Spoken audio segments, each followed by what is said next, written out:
வணக்கம். விஜய் நம்ப முடியாது. ராகுல் கார்கே முடிவு. பண்ணையார்கள் சதி முறியடிப்பு. அன்பு உறவுகளே, உங்களுடைய தொடர் ஆதரவுக்கு நன்றி. நீங்க தொடர்ந்து ஆதரவு கொடுத்துட்டு இருக்கிறதுனால்தான் நம்ம நல்ல நல்ல காணொலியை போட முடியுது.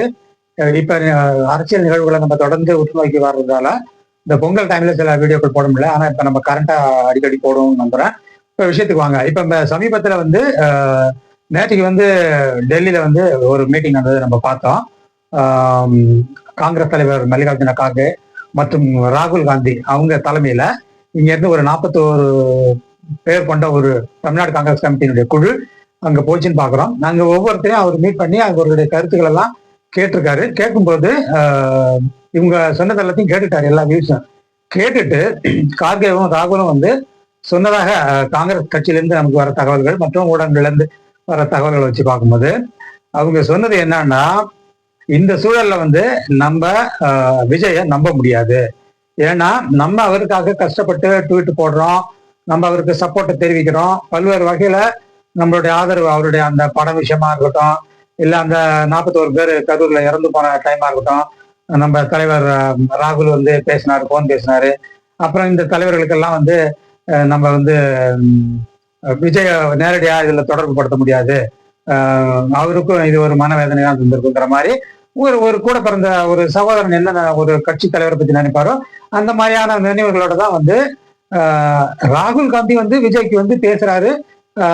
ராகுல் காந்தியினுடைய ஆதரவாளர்களாக கருதப்படுகிற இந்த மாணிக்க தாக்கூரா இருக்கட்டும், இல்ல ஜோதிமணி, இல்ல சில நேரங்கள்ல கார்த்தி சிதம்பரம், சசிகாந்த் செந்தில், இந்த இடைப்பட்ட தலைவர்கள் பிளஸ் எம்பிங்களா இருக்காங்க இல்லையா, இவங்க தொடர்ந்து விஜய்க்கு ஆதரவு முகம் தெரிவிச்சிருக்காங்க அப்படிங்கிறத பாக்குறோம்.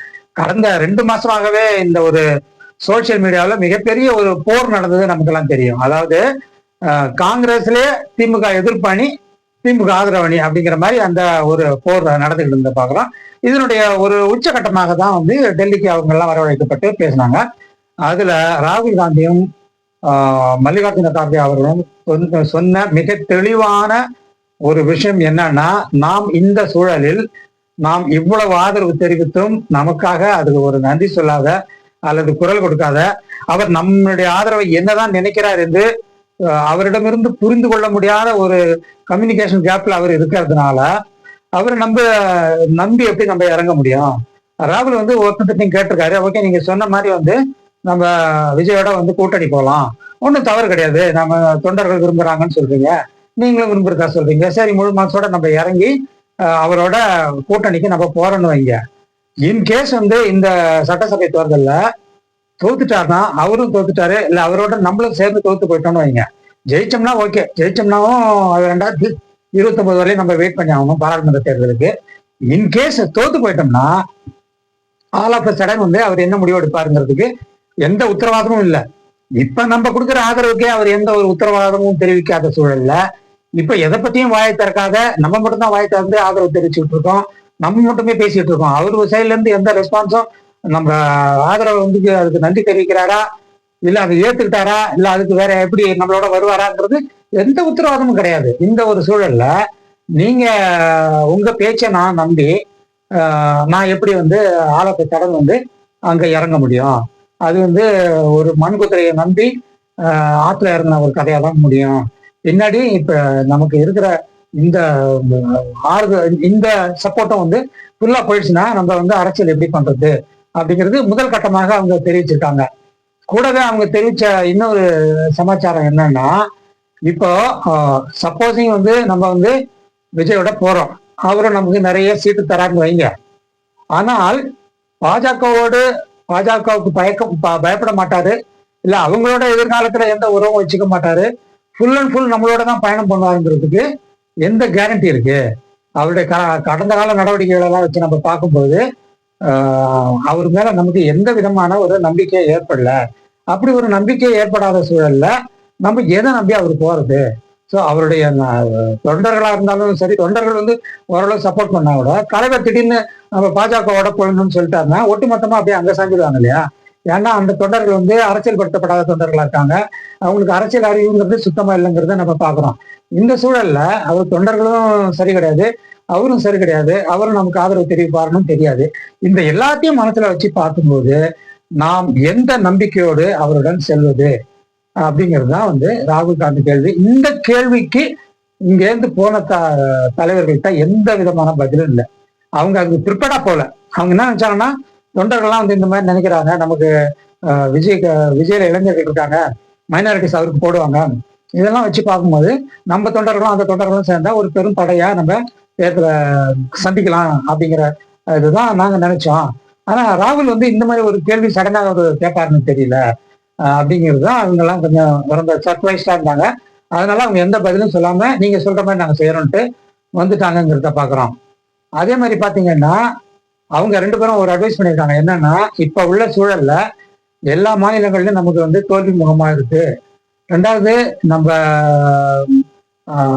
நல்ல நம்மளை சப்போர்ட் பண்ணுவாங்க, நமக்கு நல்ல சிறந்த ஆதரவாளர்களும் நினைச்சுக்கிட்டு இருந்த எல்லா மாநிலங்கள்லயும் மம்தா பானர்ஜிலேருந்து ஆரம்பிச்சு ஆம் ஆத்மி கட்சி வரையிலையும் பாத்தீங்கன்னா நம்மெல்லாம் இவங்களெல்லாம் நம்பி இருந்தோம். ஆனா இவங்க நம்மளுக்கு வந்து துரோகம் பண்ணிட்டாங்க, நம்மள அந்தந்த மாநிலத்துல தோற்கடிக்கிறதுக்கான எல்லா முயற்சியும் பண்ணிட்டு இருக்காங்க. ஆனா இந்த சூழல்ல நமக்கு உச்ச தோழனாக நின்ன ஒரே கட்சி வந்து திமுக தான். திமுக மட்டும்தானே 40-40 வந்து ஜெயிச்சு கொடுத்துச்சு அப்படிங்கிறத பாக்குறோம். அதே மாதிரி இன்னைக்கு பாராளுமன்றத்துல நம்மளை வந்து நசுக்கிற ஒரு எந்த ஒரு திட்டத்தையும் வந்து பாஜக கொண்டு வந்தாலும் அதற்கு முதல் ஆளாக நின்று குரல் கொடுப்பது திமுகவினுடைய 22 எம்பிகளும், நம்ம ஒரு 9 எம்பிகள் மற்றும் நம்மளுடைய கூட்டணி இந்தியா கூட்டணி தலைவர்களுடைய எம்பிக்கள் தமிழ்நாட்டுல ஒரு ஒற்றுமையா இருக்கிறாங்க. இந்த ஒரு ஒற்றுமை இருக்கிற ஒரு சூழல்ல இந்த ஒற்றுமை இருந்ததால் தான் 2024 பாராளுமன்ற தேர்தலில் நம்ம ஏறக்குறைய பாஜகவினுடைய முழு வெற்றியை வந்து ஓரளவு தடுத்து நிறுத்த முடியுது. இந்த சூழல்ல இப்ப இவங்களுடைய ஆதரவையும் நம்ம இழந்துட்டோம்னா கடைசியில நமக்கு வந்து மிகப்பெரிய இது ஒரு தோல்வியா தான் முடியும். சப்சிக்வெண்டா வர எலெக்ஷன்ஸா இருக்கட்டும், இல்ல இன்னும் இருக்கிற மீதி ஆண்டுகளை வந்து மோடி ஆட்சியை சமாளிக்கிறதுக்கு நமக்கு இருக்கிற ஒரே நண்பன் வந்து திமுக தானே. நம்ம கஷ்ட காலத்துல நம்ம அந்த பழைய காலங்கள்ல வந்து நம்ம அவங்களுக்கு செஞ்ச விஷயங்கள் எல்லாம் நம்ம யோசிச்சு பார்த்தோம்னா நிறைய நேரங்கள்ல அவங்கள நம்ம டம்ப் பண்ணியிருக்கோம், காலவாரி இருக்கோம், நம்ம அவங்க ஆட்சியவே கலைச்சிருக்கோம் 2 தடவை. இதெல்லாமே அவங்க மனசுல வச்சுக்காம இந்த கரண்ட் சூழல்களுக்கு ராகுல் காந்தியை தான் நம்ம பிரதமர் ஆகணும், அந்த கட்சியை நம்ம ஆதரிக்கணும், அதுக்கு ஒரு செக்குலர் கேஸ் இருக்குன்னு நம்பி முழு நம்பிக்கையோட நம்மளோட இறங்குறவங்கள வந்து நம்ம இந்த நேரத்துல நம்ம அவங்கள விட்டு போனோம்னா நமக்கு தான் லாச வழிய, அவங்களுக்கு இதால எந்த வித லாஸும் இருக்காதுங்கிறது கலை யதார்த்தத்துல நான் எனக்கு தெரிஞ்ச தகவல்களை வச்சு சொல்றேன்ட்டு ராகுலும் மல்லிகார்ஜுன் கார்கேயும் சொல்லியிருக்காங்க. அவங்க 2 பேருமே தெளிவா பேசியிருக்காங்க. கலை யதார்த்தம் எப்படி இருக்கு, அவங்களுக்கு கிடைச்ச ஃபீட்பேக் எப்படி வெளியில இருந்து, அதெல்லாம் என்ன சொல்லுது அப்படிங்கிறது எல்லாமே அவங்க தொடர்ந்து அவங்க வந்து அனலைஸ் பண்ணியிருக்கிறாங்க. அதனுடைய விளைவாக தான் அவங்க இந்த மிகப்பெரிய ஒரு அறிவுரையை வந்து இவங்களுக்கு சொல்லி அனுப்பிச்சிருக்காங்க. இதுல வந்து என்னன்னா ஒரே ஒரு நெகட்டிவ் விஷயம் என்னன்னா, இந்த விஜயோட சேரலாம் அப்படின்னு சொல்லி ஒரு 2-3 மாசமா நரேட்டிவ் செட் பண்ண இந்த பண்ணையார்கள் இருக்காங்க இல்லைங்களா, காங்கிரஸ்லேயே இருக்கிற திமுக எதிர்ப்பு பண்ணையார்கள், காங்கிரஸ்லேயே இருக்கிற காங்கிரஸுக்கே துணி கொண்டக்கூடிய காங்கிரஸ் சங்கிகளாக இருக்கக்கூடிய காங்கிரஸ்லேயே இருந்து கொண்டு பாஜகவினுடைய அந்த அஜெண்டாவுக்கு துணை போகிற இந்த பண்ணையார்கள் தான் இப்போ வருத்தப்படுறாங்கன்னு கேள்விப்படுறோம். அவங்க வருத்தப்பட்டா பரவாயில்ல, ஏன்னா அவங்க வருத்தம் நம்மள ஒன்றும் பண்ணிடாது. அது வந்து இந்தியா கூட்டணிக்கு அவங்க வருத்தம் ஒன்றும் பெரிய அளவில் டிஸ்டர்ப் பண்ணாது அப்படிங்கிறது தான் நம்ம இந்த நேரத்தில் தெரிவித்துக் கொள்கிற கருத்தாகும். இன்னொரு அமர்வுல வேற விடயத்தை பார்ப்போம். நன்றி, வணக்கம்.